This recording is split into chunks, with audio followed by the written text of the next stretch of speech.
Alright, hello guys. So, welcome to FX Diary. So, bago tayo magpatuloy, I would like to make an apology for my previous video where I said welcome to Daily FX. I just get confused with the title. Alright, so, well, welcome to FX Diary. Alright, so I'm going to show you today what I have traded. Alright, so ating titingnan, no? Yung kung anong nangyari and well, let's find out. Alright, so bago tayo pumunta doon, by the way, I am, well, you can call me Randy, and before we start, this content disclaimer lang, no? I am not a professional trader at any yeah, I'm not a professional trader. All the things that I say here is based on what I have researched and I have experienced. Alright? Okay, so yun. Ngayon, let's let's look at daily effects first. Okay, so as of today, no big market events. Okay, so if we're going to look at tomorrow, that would be mamaya alauna ng 1 o'clock, 2:30 a.m. tulog na tayo nun. Okay, but at 8:30 a.m. tomorrow there would be a big or a high impact event in AUD, as you can see, as you can remember, 3 or 4 of our trades is on AUD USD, no? So let's see what will happen. All right, here we go. And there's also the inflation rate for, that's euro, and for the Chinese yen. All right, we're not trading Chinese yen, so it doesn't matter. Tomorrow meron ding event at 8:30 p.m. sa USD. Okay, so those are the high impact market events. All right, now if you want to know more, you could also read some articles like Euro USD tumbles into multi-month support after German ZEW data disappoints. Okay, now there are really a lot of news here. You can read that if you want to. Ako medyo tinatamad ako, that's why I'm relying more on the technical side of the things. Okay, now let's look at naman yung aking binuksang trade kanina and the one that I closed. Alright, so let's go. Kukumustahin natin, and I'm already losing negative $18. Let's go to the portfolio. Alright, now USD GPY, I traded that just few hours past and it's already gaining $20.20. Okay, and let's look at my AUD USD. One is already gaining $1.33, the other is 4.10, the other one is 8.19. okay, so kanina apat yan, and I've showed you a video where I actually closed the other one. Bakit hindi ko sinasara ito? Because I would want to really see how far it goes to climb up back again, no? Maybe it would only take 2 days, 3 days, and it will climb really high. And kung isasara ko to, the one that's gaining right now, I would not earn a lot of money with it, because you know it's actually at the bottom of the graph. As a matter of fact, yung isa kanina, it would also be nice if I don't close it, but medyo malapit lang kasi sila sa isa't isa, no? And the other reason why I closed it is because I want to have some leeway. Kumbaga, we can still trade a different market if we see a nice one, like for example ito, no? Kasi kung wala tayong extra money to trade, then if there's a good market we can trade, then we cannot do it kasi nga $200 lang yung ating limit, no? Although if as you can see, the available balance in my demo account is 99,978, but we're not after that, no? We're practicing, so yeah. Alright, now let's look at the graph, how the graph goes. Let's see. Alright, why did I trade? Let's go to markets. Forex majors. What did I trade? USD GPY. Alright, and actually it's on sell. Okay, well, let's look at the graph. Okay, there you go. The graph is like this. So if you can see the graph, it's almost at its market peak. Okay, nasa halos resistance level na siya, right? So, well, there would be market events tomorrow. It would either be going really high up or going back down. So, let's see. Now, we are going to trade this into a short term. Kapag kumita na siya, we would close it. It's actually earning already. Pero since the market volatility, I mean, it would be volatile now in the USD market kasi we are on the opposite direction. I mean, the opposite time zone, right? Kanina, yung sinara ko na AUD is around almost 3 o'clock maybe, or maybe more than 3 o'clock. Sinara ko na siya because Australia is 2 hours ahead of us. No? Kung 3 o'clock sa atin at ng hapon, 5 o'clock sa kanila, so that would already be closing the market. So the next time that it would be a volatile market would be around 8 o'clock or 9 o'clock in the evening, kasi yun din ang time na magbubukas yung US market. Alright, so that's how it works. Okay, so if you can see that there's already a market peak here, almost, right? So nasa almost resistance level na siya. Okay, so yun. Although if we're going to look at the daily average trade, okay, no, it's not turning. 1 day. Alright, if you can see here, the current price now is also really almost hitting this one. If you can see, tumama lang siya sa ganitong price around April of or March of 2020. Yeah, March 23 of 2020. Okay, and that's the time na pumutok yung pandemic. Okay, so this is the time when pandemic hits really hard. Alright, so nag-lockdown tayo lahat, even in our country. Alright, so ibig sabihin, this could really just be the almost peak part. Okay, so it could go down at any time, no? So aabangan natin yan, and we're not going to close it as early because let's see if we can get more money out of it. Alright, so that's how it goes. So ibalik muna natin to sa 1 hour frame para hindi tayo masyadong mahirapan just to see the short trades, kasi hindi naman talaga pang long term yung trades natin. Alright, yun. But okay, now I'm going to explain to you the Bollinger Bands. Okay, so alright, para naman meron din kayong idea what are these things, kasi yung Bollinger Bands actually, kapag tinignan mo yung graph, wala naman talaga yan. We just put that as tools to additionally see kung gaano kalaki gumagalaw yung market. Alright, so Bollinger Bands, it tells us the moving average. Okay, so this one, yung itong parang ahas dito, no, parang skin ng ahas na pinag-iwanan. Alright, it tells us kung gaano ka volatile ang market. Okay, when they are compressed, well, when they are compressed, it means that the market is not volatile. Okay, stiff. Alright, okay, now it also tells us, it also gives us a better view kung saang market or saang side nakalay ang ating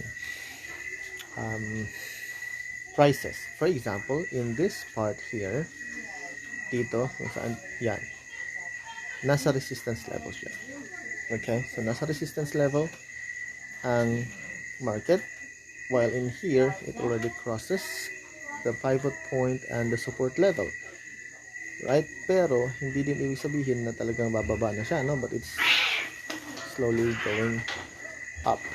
Kaya lang, if you can see the Bollinger Band, masyadong maliliit yung movement. Okay? May mga burst outs. Okay, paakyat. Lahat ng burst niya paakyat, no? Pero after that, talagang nananahimik yung market. Now, it is looking for another burst. Pero we are not sure for which direction it should go. Pero if you're going to look at the current trend, it is going up. Okay? The current trend is going up. It's an uptrend. Now, paano naman natin malalaman kung it's already going to go down? Right? Kasi we have multiple, we could set multiple resistance level, right? Well, that is kind of hard to say. Medyo mahirap talaga sabihin. Kaya lang, one of the determining factors we could use is market peaks. Okay?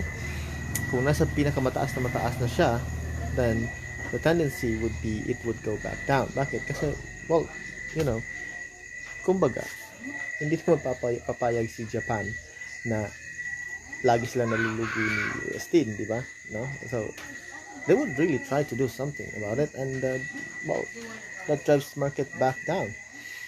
Now, hindi din ibig sabihin just because USD is strong or volatile at that time, for example, kasi minsan kasi yung perception natin, because okay, volatile ang USD ngayon, natutulog ang Japan yen, it could go up kasi nga tulog eh. yung katapat niya, yung isa ising, no? No, it doesn't work that way. Okay?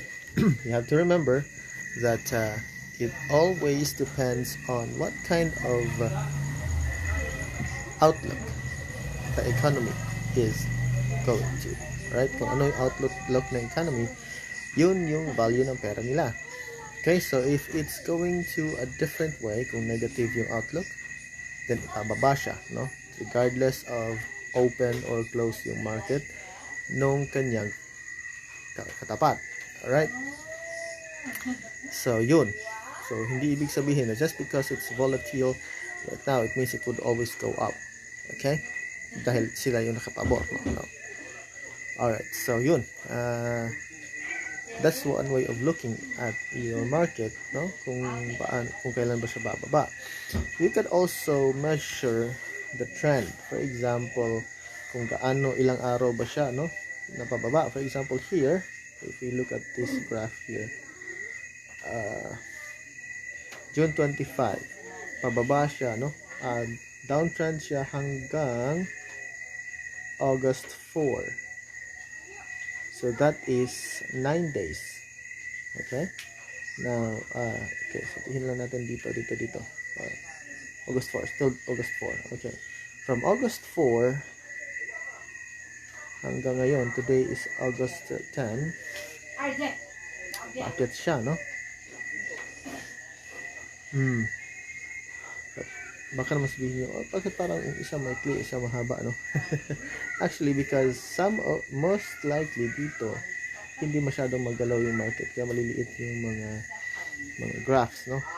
Yung mga bands, yung mga candles na, but mostly it's 4, 5, almost 9 days, okay?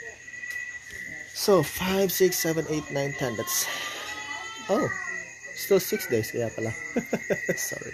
So 6 days. Ibig sabihin, it could go back down in the next 3 days. But that is not a reliable, sabihin ko lang hindi po yan reliable. Okay? Because it could always go back up or down any time. Alright? Depending on the market outlook ng isang economy. Okay? But what I could say is that it would always go up or always go down. Now, the only question would be, yung pera mo or yung account mo that you were trading is capable of waiting for it to go down, alright, or for waiting for it to go up or to go in your favor. In the first, to begin with, kung hindi, then that would be the time that you would lose big. But if it is, then walang problema. Okay, for now, if you're looking at the bollinger bands here, ngayong araw to hindi siya magalaw. Okay, walang halos movement. You can consider that as stale, parang walang movement, no? So hindi siya magandang i-trade. But I traded on it anyway, hindi for a short term but for a long term sense, kasi nga nasa almost on the peak na siya, no? Nasa almost at the resistance level na siya. So para makuha natin yung magandang position, no, that we are opening, that's why I traded it. Okay, now let's go back to AUD USD. Ngayong araw na to 12%, 0.12% lang din yung kanyang movement. Okay, there you go. So yan, mababa siya ulit, no? It's already and it's going on a downtrend. Actually, not really a very, if you look at this one, okay, yung uptrend dito, if you look at the uptrend here and the downtrend here, parang mirror lang, di ba? Tignan mo yung big swings and even the how the graph goes is, kung titignan mo, ito parang kamukha dito, alright, ito naman parang kamukha dito, right? So yeah, they're actually going on a nice trend. So tingnan natin, August 2 hanggang August 4, that's 2 days. So here, August 4 and August 10, that's already 6 days. No, not actually, yeah, almost like that. It's on a downtrend in this position here. So anim na araw na, no? And it's still going in a downtrend. Pero well, it's still at the, hindi pa rin niya binibreak yung resistance level at this point. Okay? So safe pa rin tayo. Alright. Now let's see. Maybe it's going to go back up if you look at this one. Now this part here could be your breaking point. Okay? Maaaring dito na siya aakyat, no? It could be. Alright, if you look at the graph and how it goes, or it could go sideways. And if you look at the bollinger bands, hindi masyadong tight. Okay? Medyo magalaw siya. Pero still going on a downtrend. If you look at the bollinger bands, it's a downtrend. Alright. Now we're waiting for it to go back up. Kaya hindi ko pa sinasara yung tatlong positions ko, no? So that we can maximize our earnings dito. But in here, yung AUD USD GPY natin, we're going to close this up kung kumita ito bukas, no, ng madaling araw, umaga, maaari, because we're going to see if no, I'm not sure if I'm going to close this up actually. Alright, so let's go range trading. Alright, so tignan natin kung ano mangyayari for the following days. Kahit ako, I'm still confused on what decisions to make. But this is FX Diary. Alright, so everything here is, well, a learning process. Okay, this is actually one of the things that my channel is unique from every other channel there. Kasi I don't pretend to earn every time. Okay, I am showing you the reality of a newbie trader.